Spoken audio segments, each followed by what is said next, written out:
आणीबाणी नंतरच्या निवडणुकीत काँग्रेसची जी अवस्था झाली नव्हती त्याहून वाईट अवस्था यावेळेला महाराष्ट्राच्या निवडणुकीत झाली आहे। तब्बल 20 जिल्ह्यांमधनं काँग्रेसचा पंजा गायब झालाय आणि 11 जिल्ह्यांमध्ये महायुतीचे पैकीच्या पैकी आमदार जिंकून आले।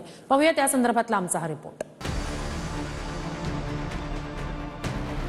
इंदिरा गांधींच्या आणीबाणीच्या काळातही जी अवस्था महाराष्ट्रामध्ये काँग्रेसची झाली नव्हती त्यातून वाईट अवस्था यंदा काँग्रेसची महाराष्ट्रामध्ये झाली। 1-2 नव्हे तर तब्बल 20 जिल्ह्यांमधून काँग्रेसला हद्दपार व्हावं लागलं।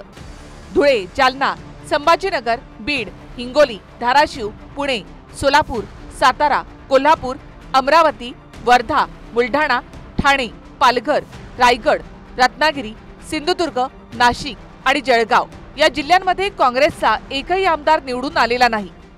जी भाजप जी निवडणुकीची तयारी करतो, विशेषतः साम दाम दंड भेद या नीतीप्रमाणे जी तयारी असते की जी तयारी तुम्हाला अगदी मतदानाच्या दिवशी ही कामाला पडत असते, तर त्या बाबतीत मला असं वाटतंय की महाविकास आघाडीचे उमेदवार कच्चे पडलेले आहेत।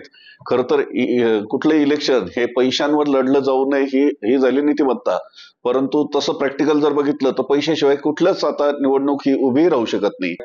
पैशाचा अक्षरशः बाजार मांडलेला होता आणि दरवेळेसचं जे नियोजन असतं साधारणतः 5 ते 10 हजार मतदार खरेदी करण्याचं एक नियोजन प्रत्येक उमेदवाराचं असतं, ते नियोजन यंदा 40-40 हजार मतदार खरेदी करण्याचं नियोजन दिसून आलं।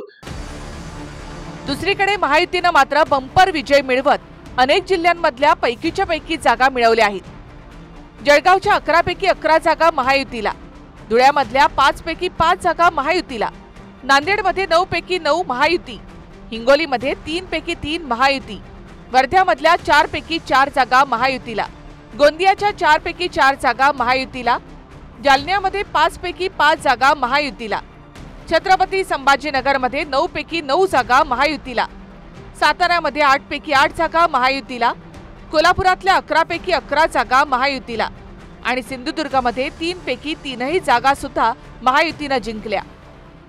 निवडणुकीच्या काळामध्ये मी स्वतः अनेक मतदारसंघात गेलो होतो। खरं सांगायचं तर अशी परिस्थिती मतदारसंघात फिरताना खरं तर बिलकुल दिसत नव्हती, पण निकाल मात्र फार भयंकर लागले। पण दुसरी बाजू अशी आहे तर आपल्याला अंदाज येत नाही आहे लोकांच्या मनात काय आहे, त्याचा अंदाज एक पत्रकार म्हणून बातमीदार म्हणून आपल्याला कळत नाही आहे, असं माझं स्वतःचं मत या निकालानंतर झालेलं आहे। ज्या विदर्भामध्ये काँग्रेसनं 2014ला पानिपत झाल्यानंतर 2019च्या निवडणुकीमध्ये कामगिरीमध्ये सुधारणा केली होती, त्याच काँग्रेसची यंदा विदर्भात पुन्हा एकदा पिछेहाट झाली। राष्ट्रवादीचा बालेकिल्ला समजल्या जाणाऱ्या साताऱ्यात त्यांना एकही जागा जिंकता आली नाही।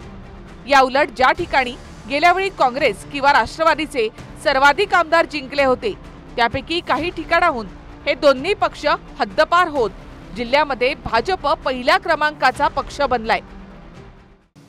राष्ट्रवादीचे 2 पक्ष, शिवसेनेचे 2 पक्ष असे तोडून फोडून राजकारणाचा चिखल झाला।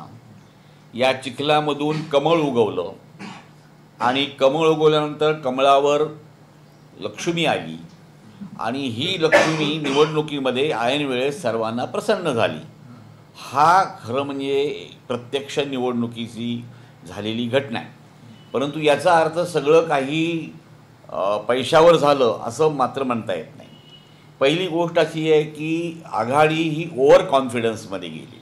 ही पृथ्वीराज चव्हाण असो, बाळासाहेब थोरात असो किंवा नाना पटोले असो, एकाचं तोंड पश्चिमेला असेल तर दुसऱ्याचं तोंड पूर्वेला, एकाचं दक्षिणाला असेल तर दुसऱ्याचं उत्तरेला, आणि अशा प्रकारे त्यांच्यामध्ये एकसंगता नव्हती।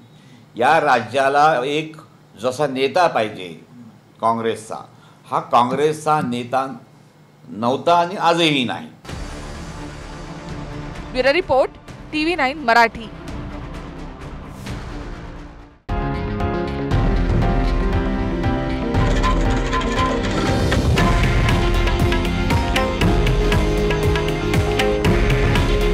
हे आहे देशातील नंबर 1 न्यूज नेटवर्क आणि आपण पाहत आहात TV9 मराठी। काळजी तुमची, हित महाराष्ट्राचं।